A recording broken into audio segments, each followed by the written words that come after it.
Hey guys, welcome to When There Was Talent. Today's video, Joe Satriani, Hordes of Locusts, live in Anaheim in 2005. I did I believe I did a Satriani song, and then I got a comment that said, someone, you should check out the 2005 live in Anaheim, Hordes of Locusts. So I did, and I love it, man. When I was a kid, when I was like anywhere from, let's say, 12 to 16 years old, with Joe Satriani, I felt like I was the only person listening to it. I just didn't hear of a lot of other people listening to it. That's just the reality, and it doesn't get, these things don't get a lot of hits, but he obviously did quite well for himself. And anyways, let's check in. I can't find the specific meaning to this song, but I'm going to read you something else. I don't do videos for their hit values, although obviously I want hits and I want subscribers.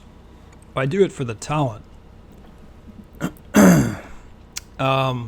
And so when I was a kid and listening to this, I listened to this all throughout my life, but there just wasn't a lot of people listening to this. I certainly didn't hear it, and also it was a different sound. And I like the sound. Let's take a look at this one. And you know what? There's actually one I like. I don't know my decision yet, which one I like better. Hordes of Locusts or Driving at Night. I forgot Driving at Night. I'll probably do that sometime anyways. So let's take a look at the very little that I can find just about what people are saying.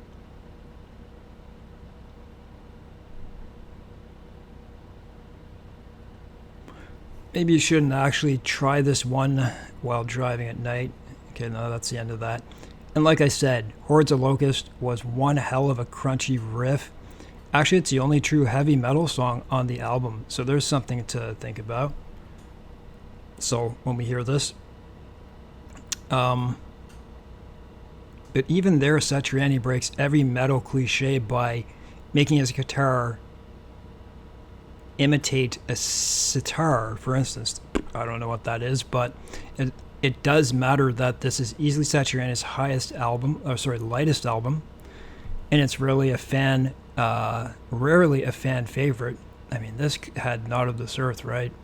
That's by far my favorite one on this, just because it's so different from the heavier, speedier Satriani that would follow.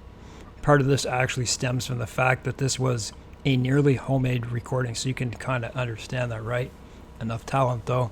Joe didn't have much of a budget for it, but it doesn't really matter, and it still gives us a very important side of the guy that often missed by those who are ready to lump all the shredders together in one boring narcissistic mess. Let's see if there's more about this. There's a lot of Satriani on this. So anyways, that's...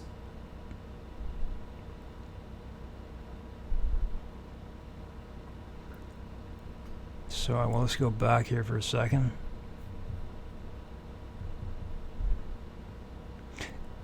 From the album Not of This Earth, 1986, a long time ago.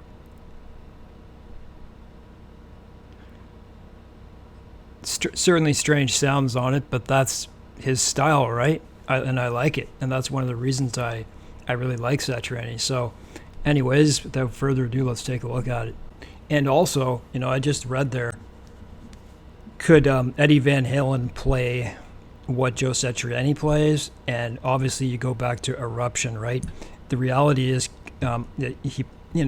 could he? I guess nobody truly knows, right? Because this is all Satriani does. We know he could, but for like Satriani, anyways, that's a big question, right?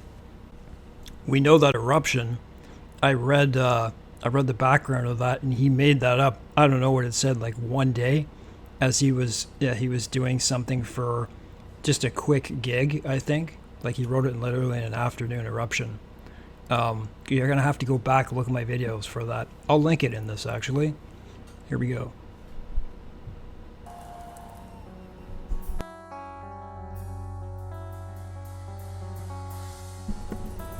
Anaheim 2005.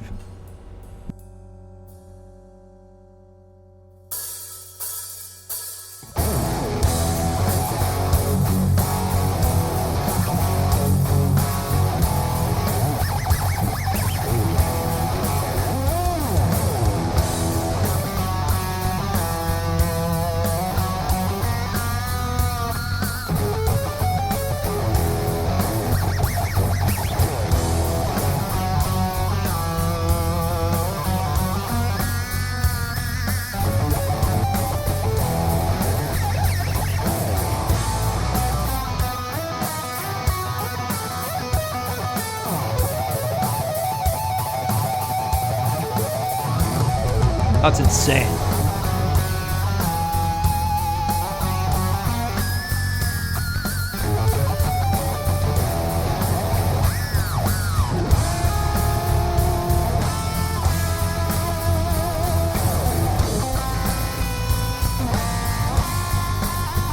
Great bass sound in this too.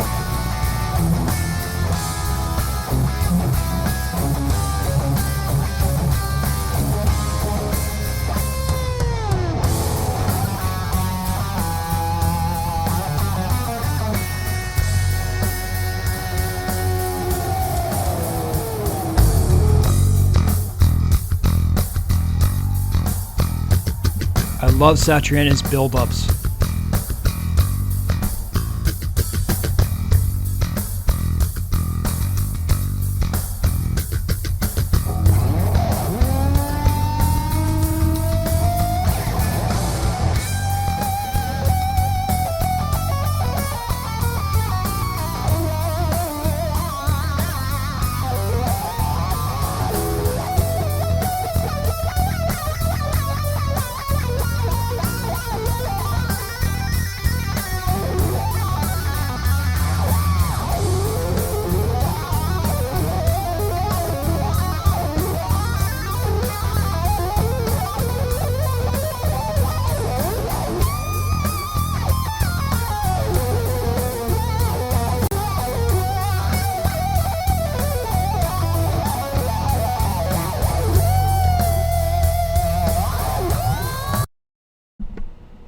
Holy man, no wonder he makes those faces.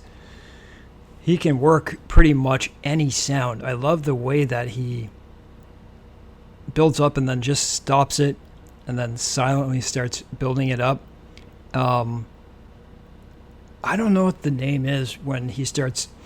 I'm not a guitar expert, guys. I just learn the basics, what I can. He, when you go really quick, like really, really quick on a note. I don't know the name of that. Put in the comments section. But he's able to do that. Just I would have to say, of anyone I've ever seen, of all the wicked guitar players, I don't think there's anyone like him. What else was I going to say? There was another thing that I learned, and I always heard this, is pinch harmonic. I shouldn't talk right into this. Pinch harmonic. That's what he's been doing all along. The pinch harmonic and slides. I think I would say that, would you not say that he's known for that? That's one of his trademarks. Anyways, he obviously uses the whammy bar, the slide, and the pinch harmonics a lot.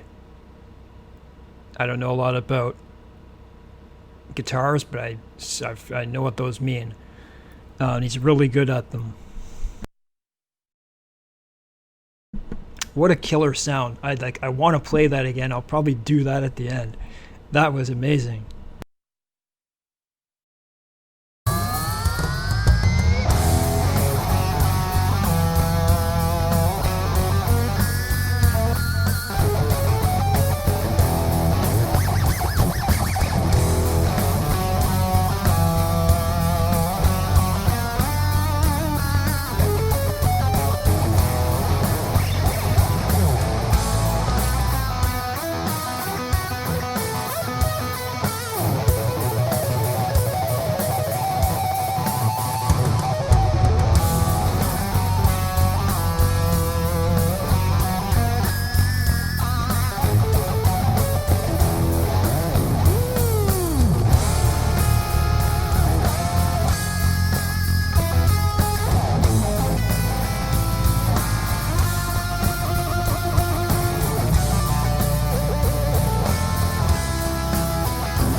I would completely agree that this is a metal song.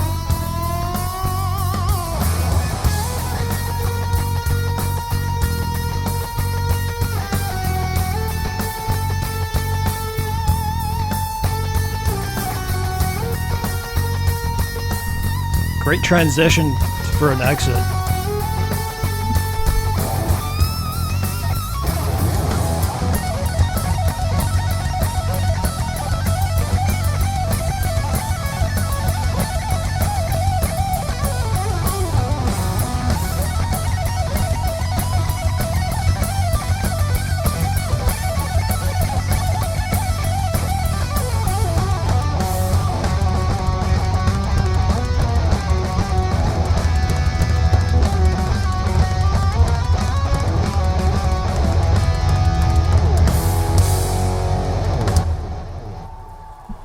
What a finish. Let's check this out.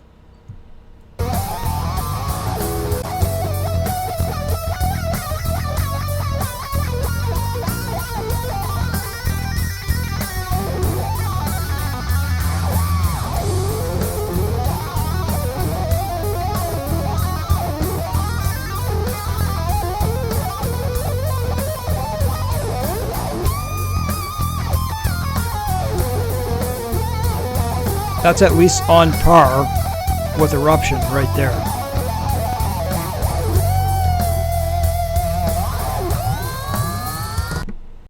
I think the main question is, and this is, well, it's not about Eddie Van Halen. We're talking about Eruption and how, you know, people tend to compare that.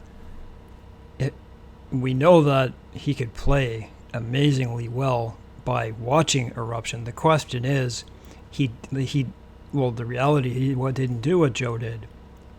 And it's not to say that he couldn't, but I guess, do we know he could have? Maybe not. I don't know, just because he could play like that doesn't mean he could have kept up that way.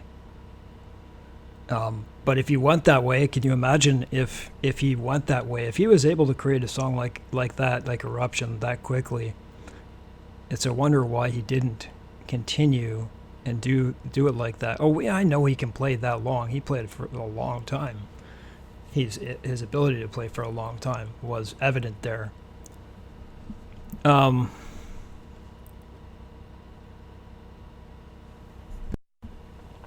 just look it up myself, but I don't know the technical term when a guitar player's playing really quickly like that. School me. I say this with every Joe Satriani song, well, not all, and I won't do those ones probably. The slower ones, the lighter ones.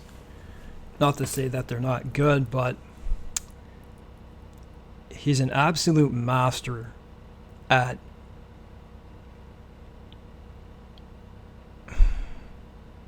number one, of really good sound, but he's able to build up a tempo that just slowly rises. And I find, like, he could go slow rise. He's able to bring it right up if he wants, and he can bring it right back down. You don't see a lot of people who play guitar who have the imaginative capability and talent to do that. How many,